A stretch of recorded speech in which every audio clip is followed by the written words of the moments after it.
Hallelujah. So, with that being said, we're going to continue with today's class, and I'm trying to really make it concise. This topic, you guys, this is on the level of like really those theologians who went to seminary, and I got so much resources. I'm like, how much? I was telling my wife, I don't even know how much to share with y'all, so y'all get the point. But we're going to continue unlocking the New Testament. But we got to start with the Old Testament. So this is a continuation from last week's class, and we're going to continue the battle between the Old Testament and the New Testament. And just to recap real quick, what we'll do, Elder, I'll pass you the this copy of it, and we'll recap what we went over last week, and then we'll pick up.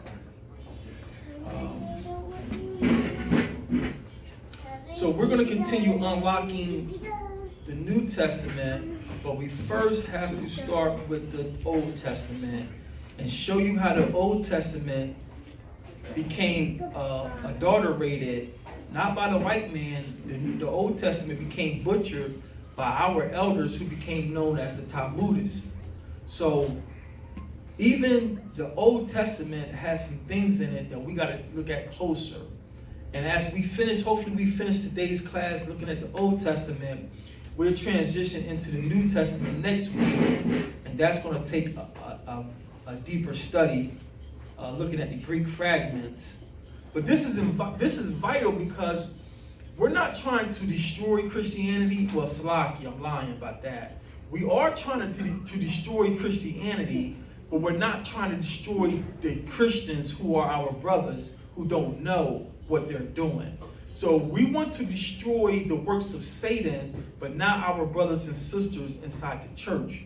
And to do that, we have to get them to see that the religion that we've learned inside the Protestant church has been served to us by our enemies, and it started with our own elders, the Talmudists, the sages, changing and playing games with the sacred scrolls. So, Elder, you have the presentation on your side. Go ahead. I'm gonna have one on my side. So you bring yours up. Okay. And we're gonna do a quick recap of last week. I didn't pass it over far enough. Yeah, I'm trying to grab it. There we go. Did it go over? Yeah. I want it. You can't. There it go. Okay. Let's see.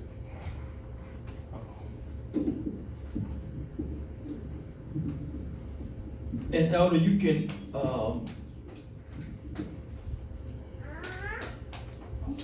Is it a PDF that you have open, or is it something on the bottom? yeah, you should have a PDF of the backdrop is tannish, like the scroll looking backdrop. Okay, there we go. So let me close this message. So this is unlocking the Kethabim, or the writings. Kethabim became known in the Latin as scriptures.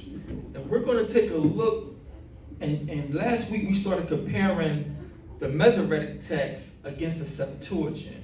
And the Masoretic text is what all the King James Bibles is based on, and also the newer Bibles are also based on the same codex that the Masoretic priests used. And Elder, let me get this one up on my side. So, Elder, what slide are you on your side? The very first one, the cover of the book. Unlocking the Kethabim? Yes. So, if we advance to the next slide, it says it has the infallible, inspired, and immutable. Let's see. There we go. Yep. So the seminary teachers are trained to teach the Bible based on three principles. The word of the Most High is infallible, the word of the Most High is immutable, and the word of the Most High is inspired. I might have got them out of order, but that's the three legs that they learn in seminary. And once they get that framework, that's how they argue or defend the gospel. When you ask them, well, how do you know the Bible is true? they're going to tell you, well, the word of God is infallible, meaning it's incapable of having mistakes. Then they're going to say the word of the Most High was inspired. Those prophets were inspired, meaning they were under the hand of the Most High Spirit to write those books. And then they're going to tell you that the word of the Most High is immutable, unable to be changed. And then we brought out, once you get those three standards, and then they take you to Psalms 105. Elder, can we go there real quick just to remind people? Psalms 105, verse 15. Because this is a deadly combination once you get this from a preacher. Psalms 105 and verse 15, Elder. Shema, will you have it? Shema. Read. Verse 15. Saying, touch not mine anointed, and do my prophets no harm. So that's been a combination where you don't question a preacher. Yes. He's preaching the word of God. This word is immutable, it's infallible, it's inspired, and now I'm a prophet, and if you say anything against me, you're going to be stricken down. So that got us in a state of mind, even as children, those of us who came up in church. If he's a preacher, that's a man of God. Watch what you say, don't cuss. And now, once I done had so many arguments, and now I was blind, but I was trying. The critics ask you, how you know the Bible is true? How you know the Bible hasn't been changed? And this is the framework that they learn in seminary. Immutable, inspired, infallible, and now the prophets, and y'all all been in church. I've been called to preach since 7 years old. So he's a man of God. Touch not my prophet, do my servant no harm. Those four things right there have set us up not to question any man inside a pulpit. And that's led us to being abused inside the church. Yes. So, next slide, Elder. So we started comparing the Masoretic text against the Septuagint. And the Masoretic text is known inside seminary as the Hebrew Bible. What slide are you on, Elder? Enduring the word. Enduring the word. Okay. Enduring word, excuse me. Let's advance to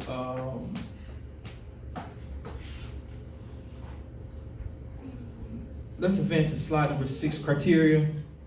So we started taking a look at the Septuagint versus the Masoretic text, and we're examining it on 3 criterion. We're going to look at the authority, and we started that last week. Who had the authority, or who was the police of the translations?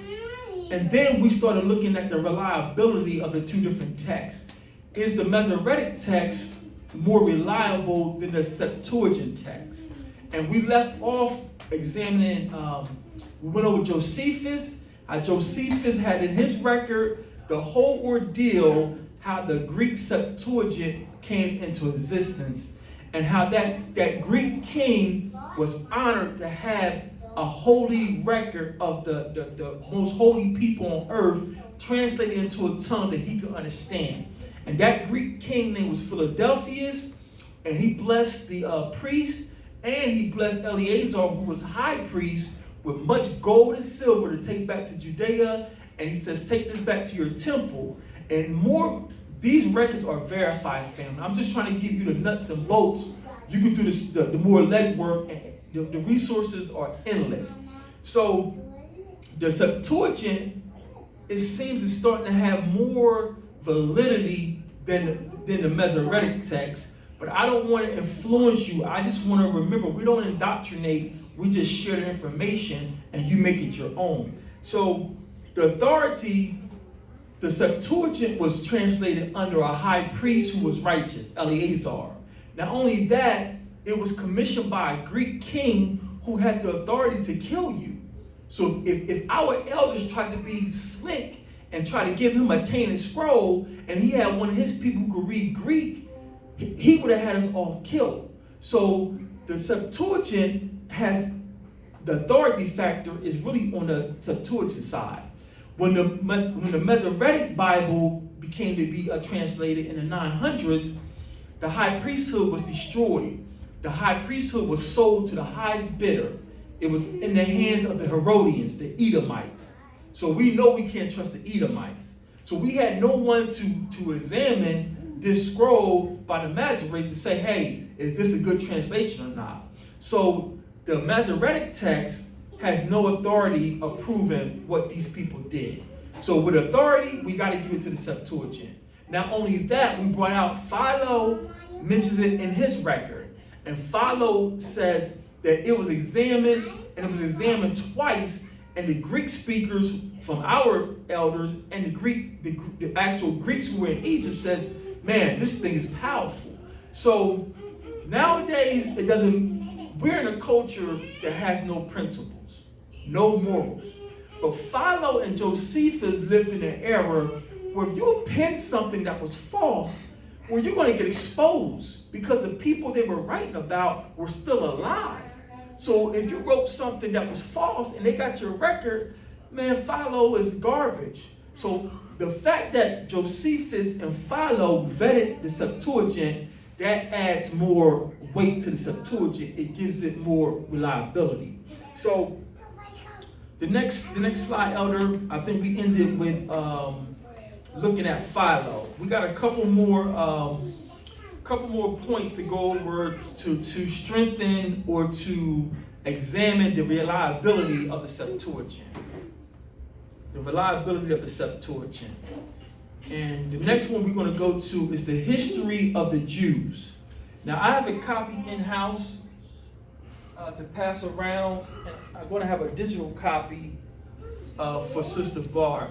But this is a copy of the history of the Jews, Volume 1. Let me get a screen share to share it on.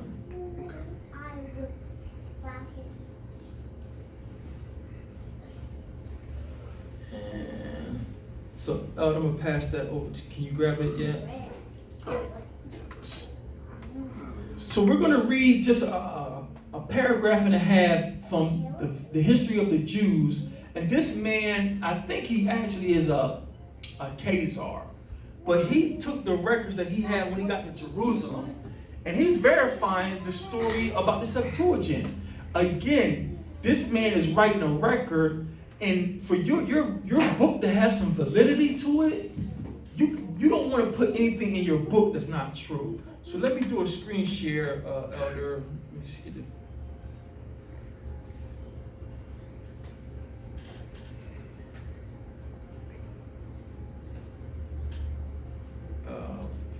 So Sister Barb, the screen should populate in a second.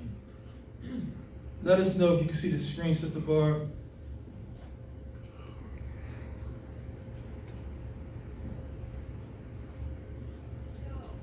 No? You said no? I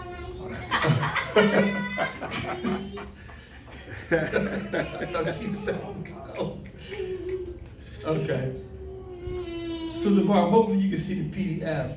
So we're going to read just that highlighted paragraph in the history of the Jews, Volume 1. And you can find this PDF online. It's written by a man named Professor Gratz. His full name is Heinrich Gratz.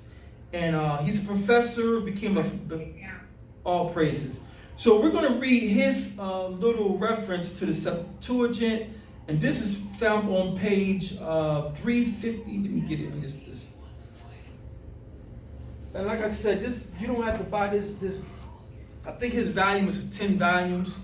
And this is found on History of the Jews by Professor Gratz. And this is on page 514. And the subtitle is Chapter 24, the Septuagint.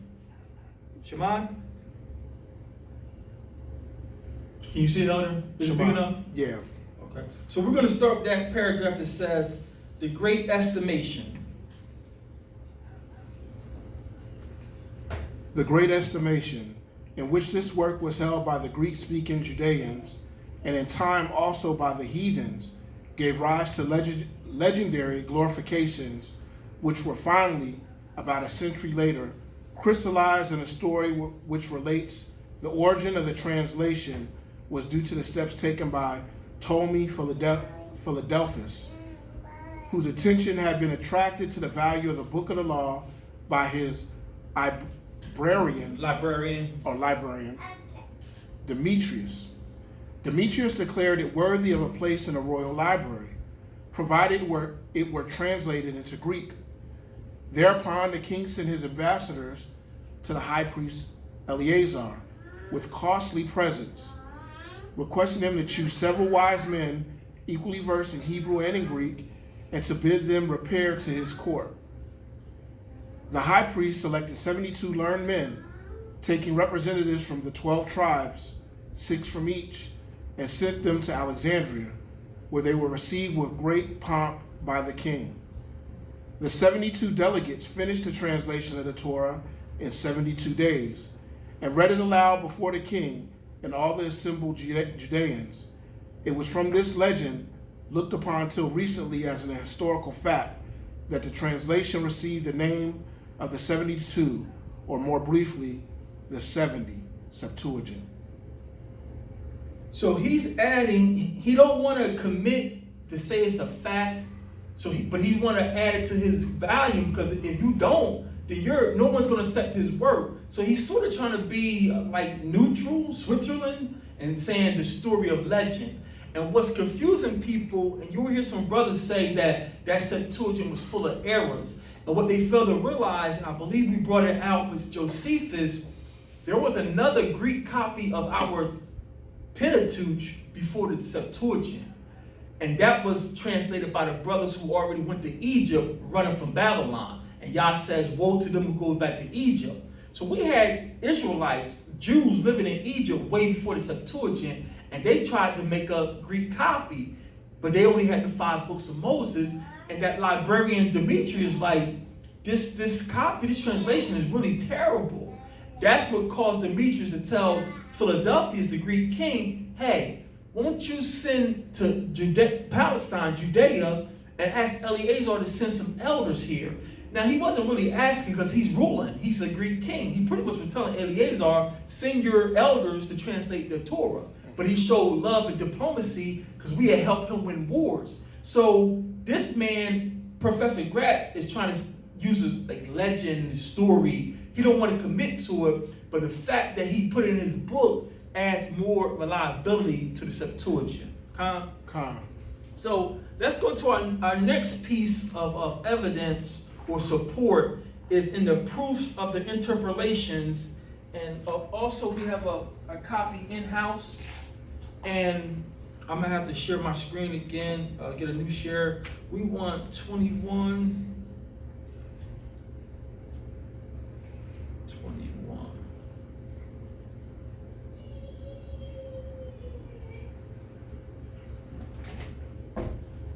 And you know what, for the sake of time, I want to do a screen share.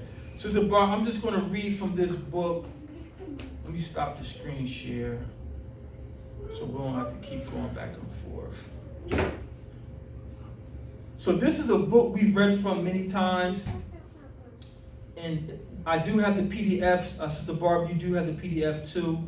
And this is the interpolation of the vowel letters in the Hebrew Bible. And what this man did, he's a European, he's a Caucasoid. What he did, and this is in the 1600s, when our fragments were still around, he pretty much said, hey, those vowel points are not ancient, and even using certain letters as vowels is not ancient. It actually tainted the scrolls. So there's 2 vowel systems that came about from the Talmudists. When you see those points, they're called, some points are called nikuds, some are called sukuts. And then there's another system, so that diacritic system came from the Talmuds, or the Talmudists. Then another system developed called the Matrices Lectiones, and that system, it took certain letters and said, we're going to use these for vowels. What this man says, any vowel system added to the sacred scriptures is tainting the scrolls. The Bible was not written with any kind of vowel system. A Hebrew looks at the pictograph for R and knows it's an A with it. And he's saying these Talmudists corrupted the scriptures on purpose. Any passage that related to the Messiah being messianic, the Talmudists tampered with that passage and changed the Holy Bible. So let me read a couple passages out of here. And this is on page 18. 18. He says, because each of these being consistent with the context, it is only by viewing them in the aggregate that their systematic deviation from the interpretation of the 70 can be perceived. So he's saying you got to look at the whole Masoretic text, compare it to the 70, and then you'll see how they deviated from the original. They deviated from the original. He says, but it would never occur to a reader to search for their collective bearing in this direction till after it was found out, or at least till after some suspicion had arisen, that the letters restricting them to their present meanings were introduced into the text since the period when the Septuagint was finished. So they came up with this vowel system sometime after the Septuagint was finished. Septuagint was finished in 250 BC. So this man is saying, after 250 BC, when the Septuagint was already verified, these Talmudists came up with a vowel system, and it changed our Bible. Let me get a couple more passages here, and I'll pass this around. What else I have over here?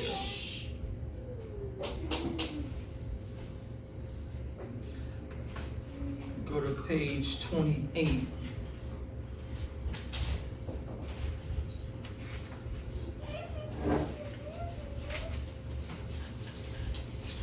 This is page 27, and this is just in his introduction. It says, for although in those Targums, and more especially in that of the Ankylos, some passages are correctly rendered according to the tenor of the Septuagint, and in opposition to gross violations of the context produced by the existing use of the matrix lectiones in the original scriptures. Yet it is plain from the fairness of mind of those instances displayed by the translators that they would have much often abided by the authority of the 70 interpreters. So he's saying when you look at it, any system that matrix lectiones, that was supposed to be improvement on the dots, on the diacritic system. He says even that system had less weight than the Septuagint. So the Septuagint over and over again has been stamped by objective researchers who just want the truth, whether they be Caucasian or whether they be of our nation. People who are objective say, listen, I just want the truth. They're saying the 70, the Septuagint, has more, is a better translation than the Masoretic. Now, I think we do have to be fair. The lacking of the Septuagint is found in the intro to the Torah, where he says, forgive us. We did our best to translate our records into the Greek, but our language is unlike any other language, so we're going to fall short in some words. So even though the Septuagint is better than the Masoretic, they still had to come up with the closest Greek word, and we may have lost some true context of our scriptures. That's being fair. But even with that in consideration, all these scholars who are objective, who don't have an agenda, are saying the Masoretic text doesn't hold up to the Septuagint. Okay? And we could pass this around. This is in-house. For the sake of time, I'm not going to pull up the digital on screen. Sister Barb, you have a copy of this book on that flash drive that I gave you. The next piece of evidence we're going to go to is the Dead Sea Scrolls. The Dead Sea Scrolls. And we have a copy of this in-house as well. Now for this, I will pull up some online resources, and we're going to take a look at the Dead Sea Scrolls.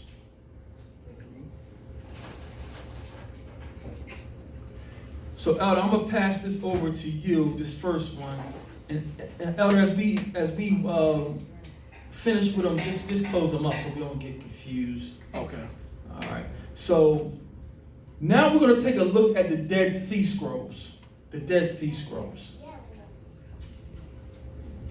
You got it up, Elder? Okay. Yeah. All right, let me do a screen share so the B is seated.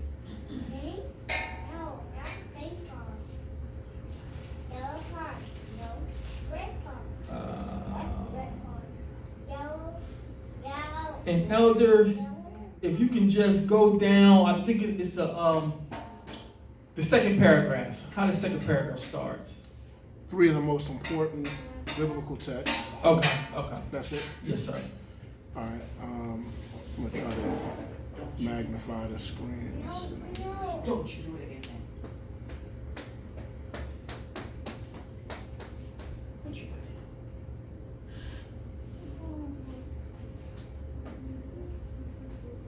got? All right. 3 of the most important biblical texts from the Qumran are the Isaiah scroll from Cave 1, which has 2 different text types with about 1,000. Small? Sister Cola says too small. Okay.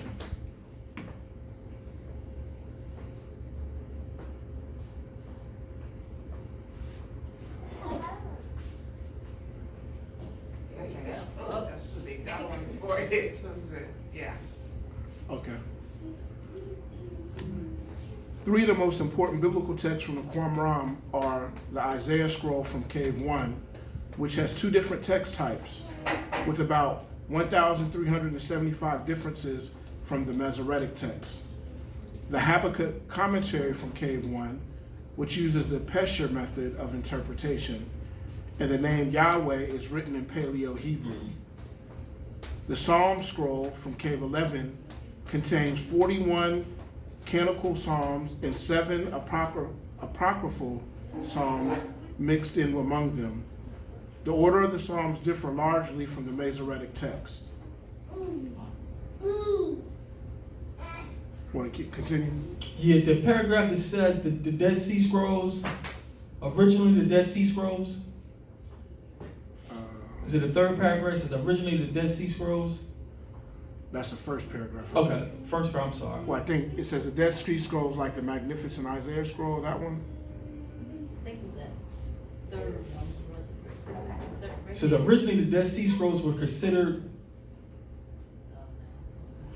Let me see if I can make sure I got it right. I got a couple websites to go to. Yeah, so this is the first paragraph. Scroll down a little bit. There we go. Most scholars. Yeah, the next one. I'm sorry. That's all right. Most scholars saw the Septuagint, or the 70, as inferior to the Hebrew Bible, called the Masoretic text. With the discovery of the Dead Sea Scrolls, this all changed. So before the Dead Sea Scrolls were discovered, the Masoretic text was reigning as the best translation of the Bible. Read. Ancient Hebrew scrolls were found that follow the 70, not the Masoretic text. What's the DSS? What's that acronym? Dead Sea Scrolls? Dead Sea Scrolls, okay. The Dead Sea Scrolls showed that the 70, the Septuagint, had an underlying Hebrew text that was different from the Masoretic text. Now scholars think that the Septuagint has important readings that are superior to the Masoretic text. Read that one more time, Elder. Now scholars think that the Septuagint has important readings that are superior to the Masoretic text. Now they're changing their tune. Because just like all of us then took higher education, well, you want a good job, go to school. Well, who's controlling the universities? They are. So all the seminary schools push that Masoretic text. If you don't have the Masoretic, then your school is inferior. But now research is saying the Septuagint is superior to the Masoretic text school. So let's get one more, Elder, we can close that one. And let me pass you another one. You know what, let me see if I can put it on top of that one. Okay. And you could just, this is just something to springboard your own research. I got files for days. I didn't know how to cut this off, but the research is overwhelming. Did that one come over? Yes. Here's another resource, and I have them bookmarked, and I downloaded some of the web pages. If you want the exact ones I use, I could pass it to you, but all you gotta do is search for the Septuagint versus the Masoretic, and multiple seminary doctrines gonna come up, and you're gonna get to the truth of the matter. Elder, read what you got. Let me see where we at. Okay, so this is the first paragraph. The oldest copies of the Masoretic text. You want to start there? Yeah. Okay. Let me blow it up. So let me see.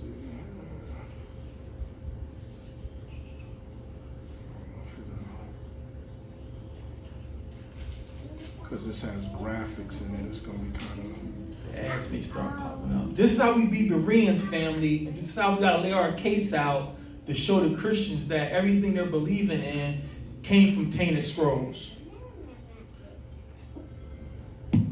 Is the mic up too? Can you test it? Okay. Where you at? Man. Okay, I'll read this first sentence. I used to believe the Masoretic text was a perfect copy of the original Old Testament. I used to believe that the Masoretic text was how the Most High divinely preserved the Hebrew scriptures throughout the ages. Now he's a seminary preacher. He believed that because that's that framework they set out. This word is infallible. Y'all been there. So he's admitting the doctrine they teach in seminary. The Masoretic, the Most High is powerful. He wouldn't allow this word to be tainted. But we showed that the king Jehoiada, he burnt some of the Most High's prophecy. The Greeks, not white Greeks, but black Greeks, opened up the Torah and painted their own images. So their whole framework that this word of the Most High is infallible is convoluted. Yes, what the Most High speak can't be changed. But what men have recorded, there's the problem. There's the problem. Read on. And so he says, I was wrong. The oldest copies of the Masoretic text only date back to the 10th century, nearly 1,000 years after the time of Christ. And these texts differ from the original in many specific ways. The Masoretic text is named after the Masoretes, who were scribes and Torah scholars who worked in the Middle East between the 7th and 11th centuries. The text they received and the edits they provided ensured that the modern, this keeps popping up. The ads. Yeah. Let's see, where's mine? Ensured that the modern Jewish text would manifest a notable departure from the Hebrew scriptures. Elder, then he's a seminary preacher. He's telling the truth now. So take up that sentence from the top. The text they received and the edits they provided ensured that the modern Jewish text would manifest a notable departure from the original Hebrew scriptures. The edits that these scribes and Pharisees committed made sure that they deviated from the original. Read on. Historical research reveals 5 significant ways in which the Masoretic text is different from the original Old Testament. Number 1, the Masoretes admitted that they received corrupted texts to begin with.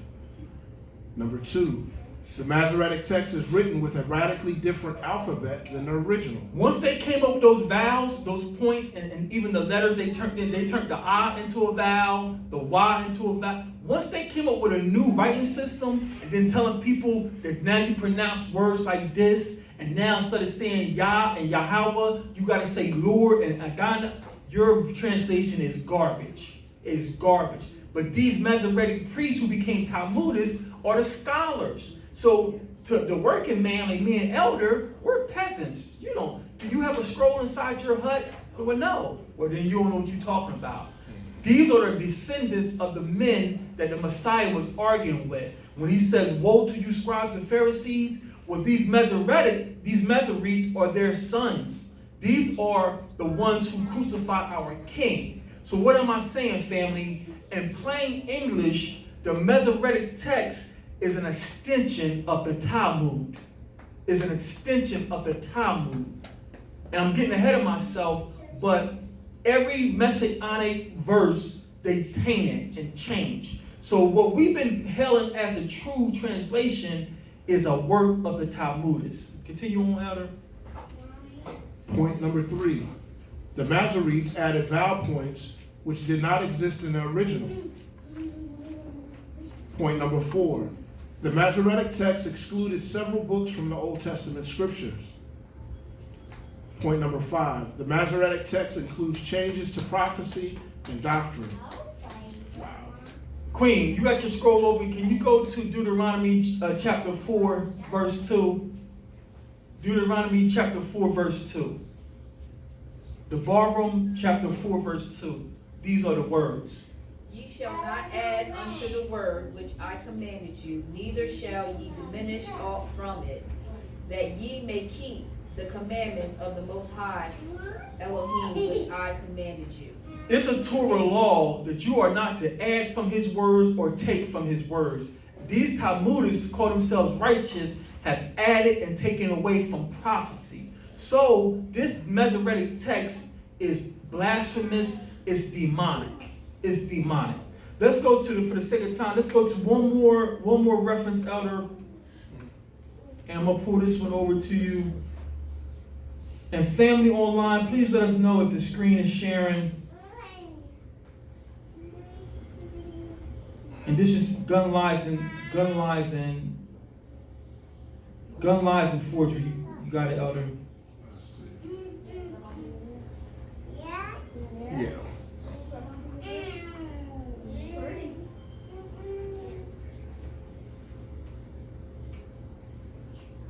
Let me see if they can see it online, Elder. Oh. I can see it. All praises. So this is another website. This is actually one of the first ones I found when I was doing the research. That's why I keep trying to share this with people. Elder, can you read a couple of the paragraphs? See if we can get the context. Let's see. Roll up some. Once upon a time, there was a tribe living in the Middle East that had a collection of sacred texts written in Hebrew, Chaldean, and Aramaic. It is the nature of sacred texts to be venerated and transmitted from generation to generation unaltered. As time passed, members of the tribe emigrated to areas where Hebrew and Aramaic and Chaldean were not spoken. A large community settled and prospered in the city of Alexandria in Egypt. Greek replaced their tribal language. They needed an accurate translation of their venerated documents in Greek. Around 250 BC, 70 rabbis translated the sacred texts into Greek. This translation was not a bootleg edition. The project was approved by the high priest and the Sanhedrin in Jerusalem. The Septuagint, the translation of the 70, was an official document. A Hebrew Bible exists today. It is used by the Jews everywhere. It is called the Masoretic text. It was compiled around 700 AD. It is almost 1,000 years newer than the Septuagint. The rabbis who compiled the Masoretic text were not accountable to the high priest in Jerusalem. There no longer was a high priest. The rabbis who compiled the Masoretic text were not accountable to the Sanhedrin in Jerusalem. There no longer was a Sanhedrin. The Septuagint predates the first appearance of the Masoretic text by almost 10 centuries. 1,000 years. The Septuagint is based upon Hebrew texts at least 12 centuries older than the text upon which the Masoretic version is based. Yet modern Christian translations of the Old Testament rely on the Masoretic text, not the Septuagint. So, what else you got? Is there anything else on there, Elder, that's worth? This section starts off with the title, "Where is the problem?" Where lies the problem? Yeah. All right, let's read some of that, see what he says. Okay. The point's been served, though.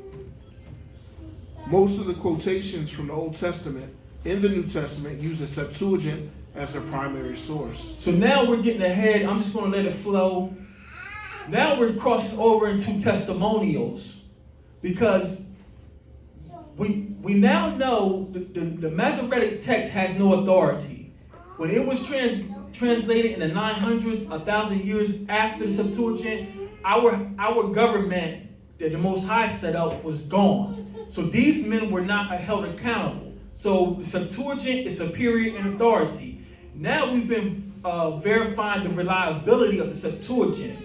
Now what he's about to go into is a testimonial, it's pretty much stamping the Septuagint.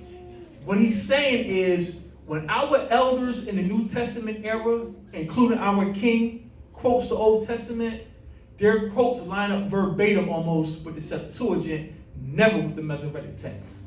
Can you read it one more time, Elder? Con. Most of the quotations from the Old Testament in the New Testament use the Septuagint as their primary source.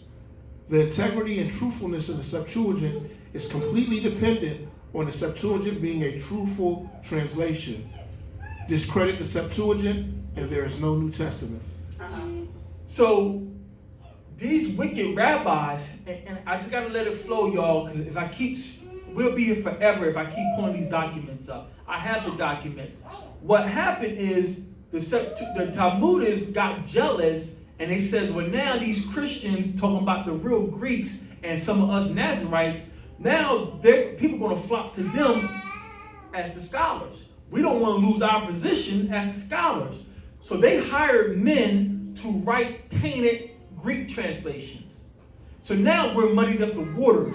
That's why you hear brothers say that Septuagint is flawed. Well, you're being truthful, but you're being ignorant too, because you haven't went further and looked beyond the surface. There was already Greek translations before the Septuagint. The Greek librarian, Demetrius, Philadelphia's librarian, said that these Greek translations are lacking.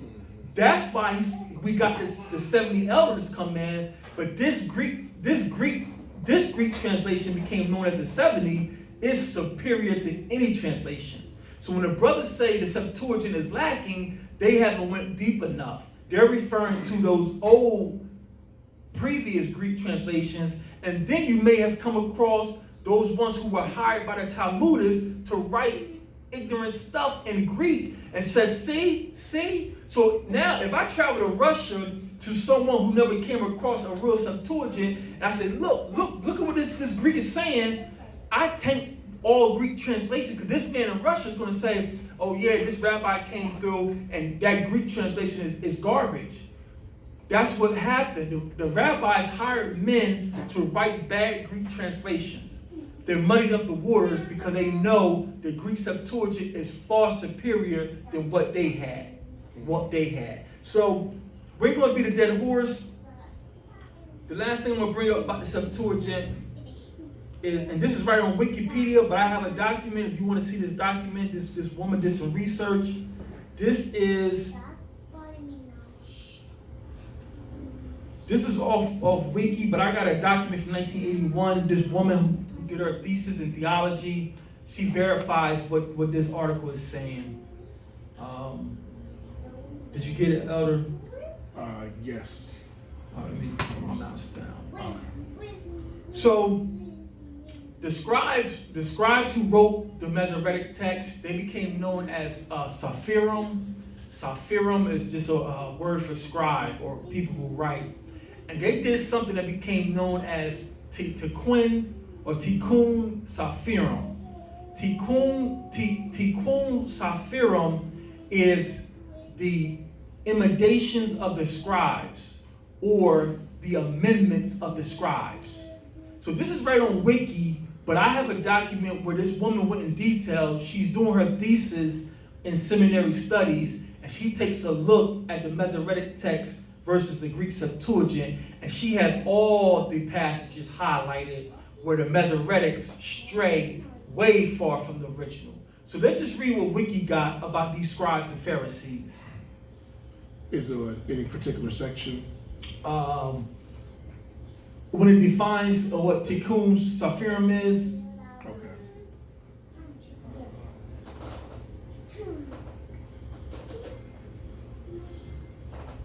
Okay.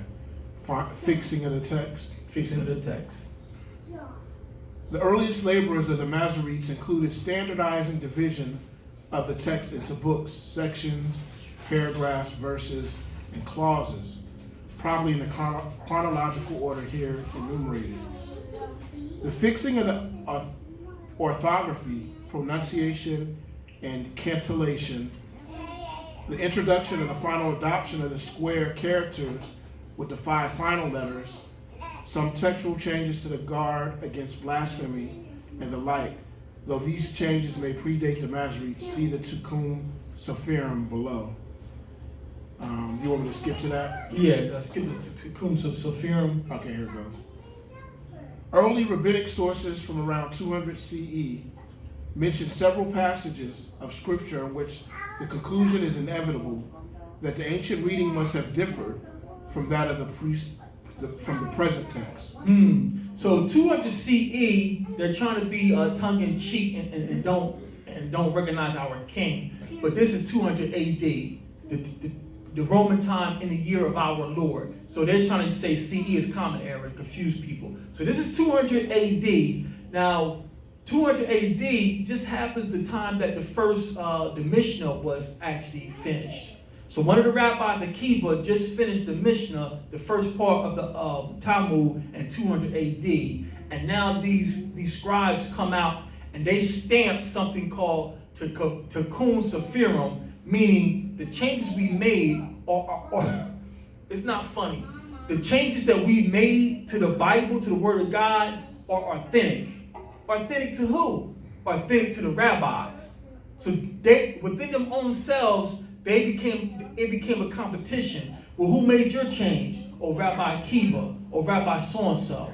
But read that one more time when it says that it is from the original. Early rabbinic sources from around 200 CE mention several passages of scripture in which the conclusion is inevitable that the ancient reading must have differed from that of the present text. This verifies what that other article says, that the scribes themselves admit they received tainted scrolls.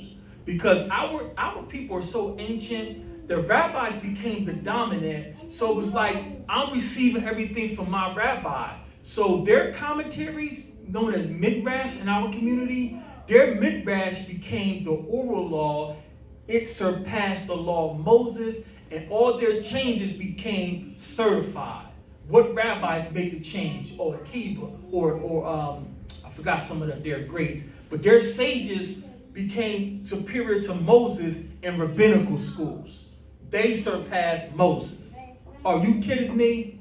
So they're verifying that when they wrote this text in 900, almost 1,000 years after the Septuagint, they already was using scrolls that had been changed. This is verified over and over by multiple sources. So we're going to beat a dead horse. Elder, let's go back to the presentation, and now let's take a closer look at the Masoretic. We just spent a whole year on the Septuagint.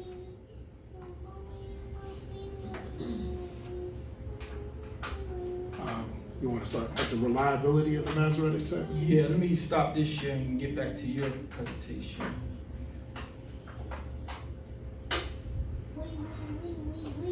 Reliability. Can you pass me the window with me on there? So I ain't Kirsten, where's it at? it's on my stage. Okay, awesome.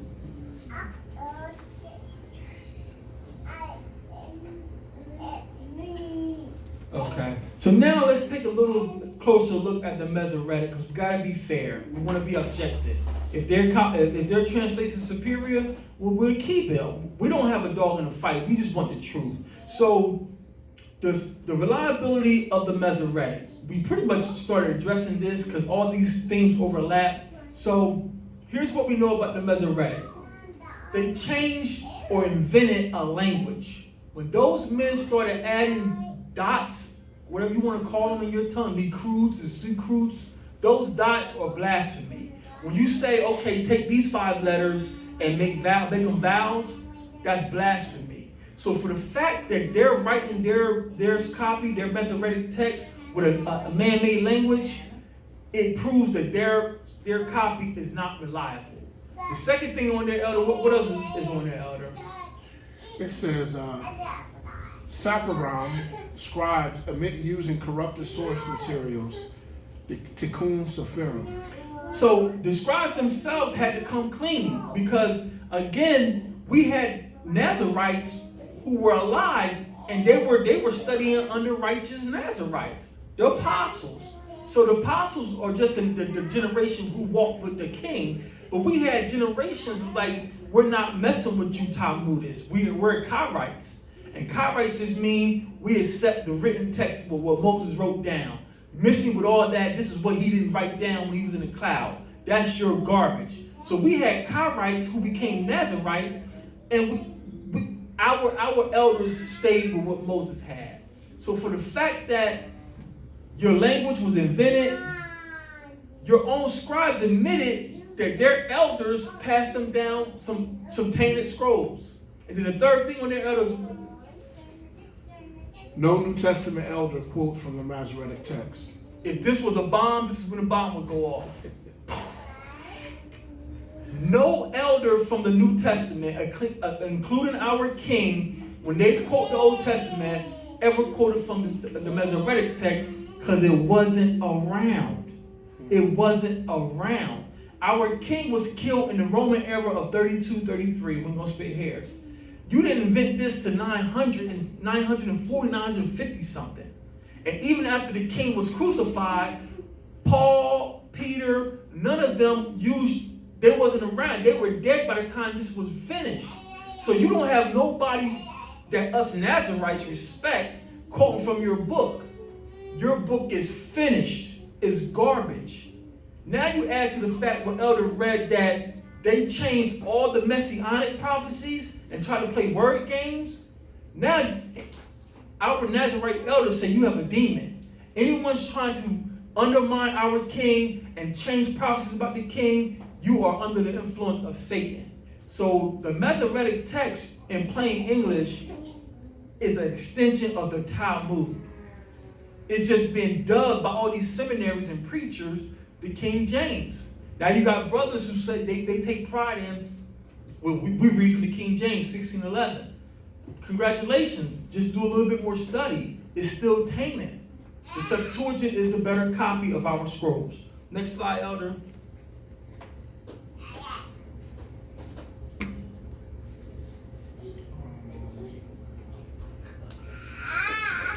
Testimonials.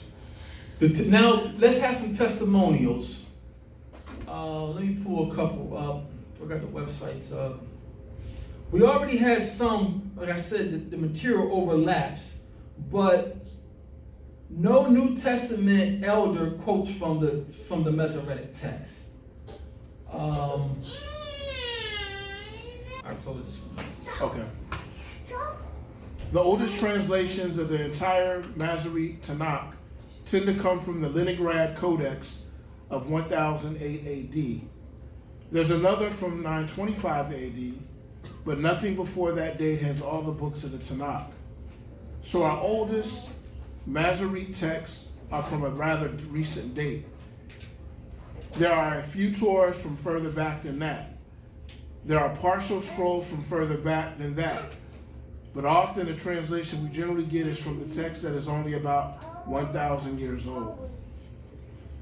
The Dead Sea Scroll texts are from 100 to 250 BC. The Septuagint was translated about 280 to 250 BC. An Aramaic translation soon followed the Septuagint.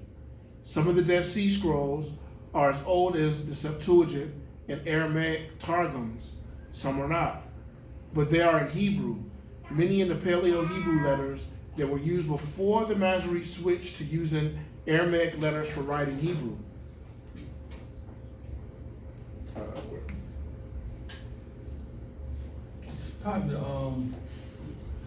That's pretty much all we need. This is just another testimonial that the Masoretic writing system is not ancient, and their record now we know is on blast.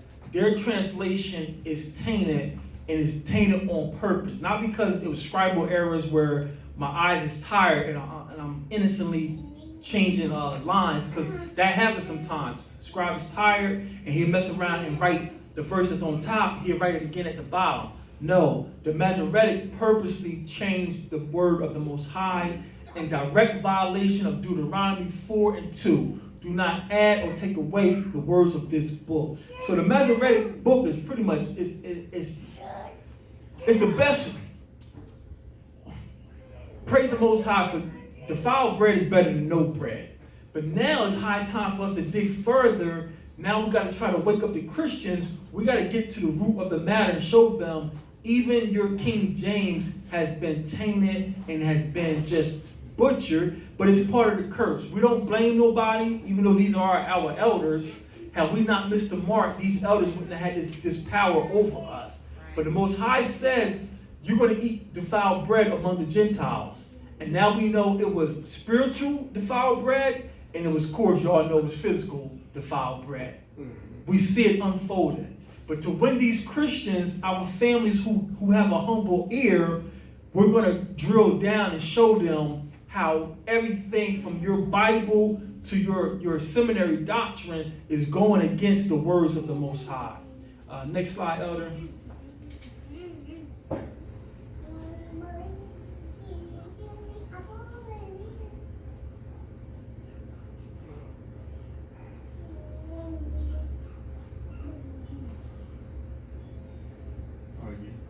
You got control of your mouth. Okay. You got it. Yeah. And this is just laying the foundation. The New Testament is going to take a lot longer because they had more time to get more tainted Greek scrolls out there. So it's going to be a task getting them to see that the New Testament that they receive as their Bible is really, it's not to be thrown away. You got to look at it more closely than ever to pull our culture, our Messiah out of that New Testament. The defiled bread. Defiled bread.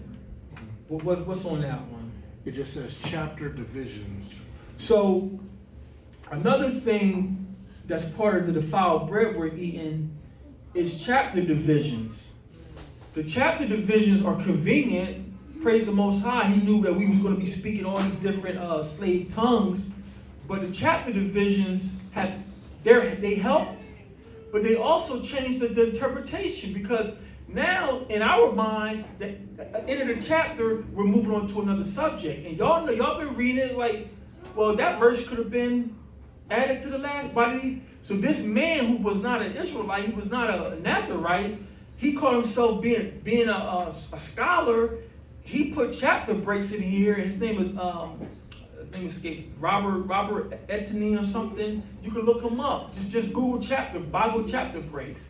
So he did a good thing on the surface. It made it easy to study. Because before that, even when it was in different languages, like if you pull up a Greek Septuagint online, the Greeks just wrote. They just wrote. You don't know when the topic is changing. You don't know. Then put them in no order, because it's not for you if you're not a Greek. It's the same thing with our scrolls. It was Hebrew. It just, if you're not a Hebrew, you're not supposed to be reading it. These are sacred words coming from our Elohim. It's not for you. The Messiah called y'all dogs. In Psalms, he says, dogs encampus around me. And that's a message. That's Psalms 22. He said, the dogs have encircled me. He was talking about the Romans. The woman at the well, the Syrophoenician. He says it's not meat to give the children's bread to the dogs. So our Torah should have never been translated had we not missed the mark. But the chapter divisions add to the defiled bread and to the confusion.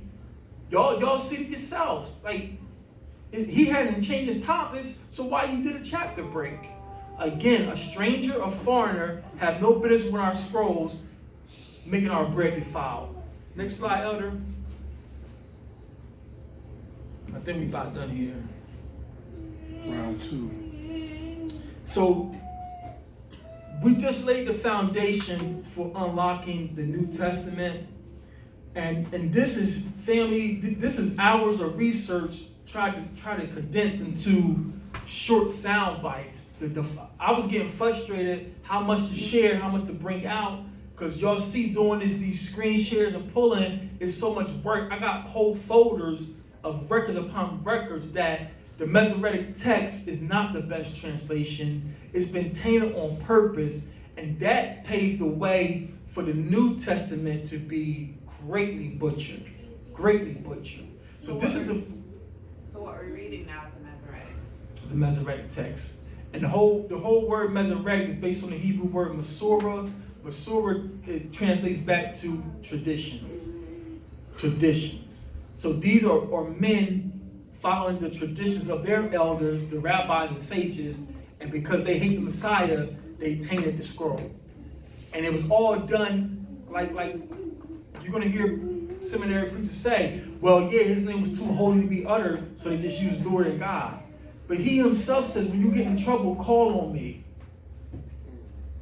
His name is in our original scrolls over 7,000 times.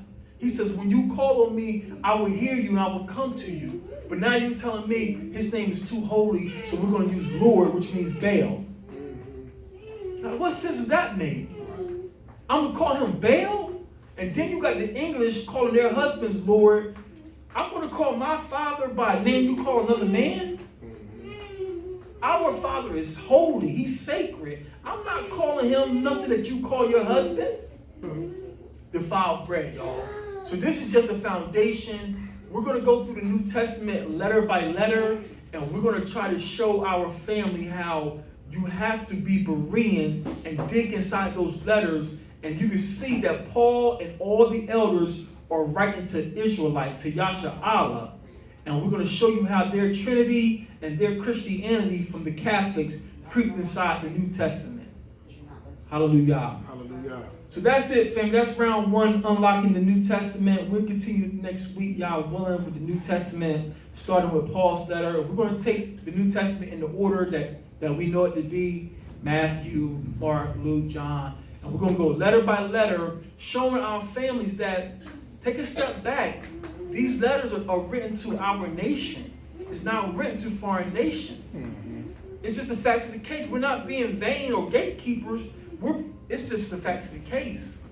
Matthew 1:22. Somebody will pull it up. We're in with that. Matthew 1:21 and 1:20. Matthew 1 verses 21 to 22. We're in with that.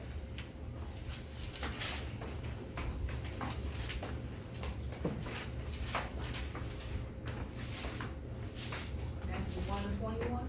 Yeah.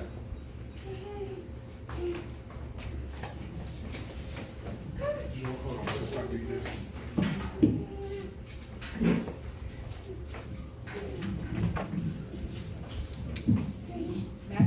Matthew 1 and 21. And she shall bring forth a son, and thou shalt call his name Yeshua, for he shall save his people from their sins. Save who from their sins? His people. So Matthew is cool. That whole letter, this Basura of Matthew, is written to his people. That's how we got to put this book in context. It makes people warm and fuzzy to be all included. Like right now, we're all the same people. We're not. It's obvious we're not the same people. And I appreciate you trying to, be on the front lines for my people, but it's not the same for you. You have a chance. You can go home and go away. I can't take this skin off. But we got to show these people, our family inside the church, these letters are for us. Every letter in that New Testament is for us. And the only remedy is coming back to the laws. And we're going to show how the law is inside the New Testament. So with that, I yield. Any comments, questions, or concerns? Unlocking the New Testament.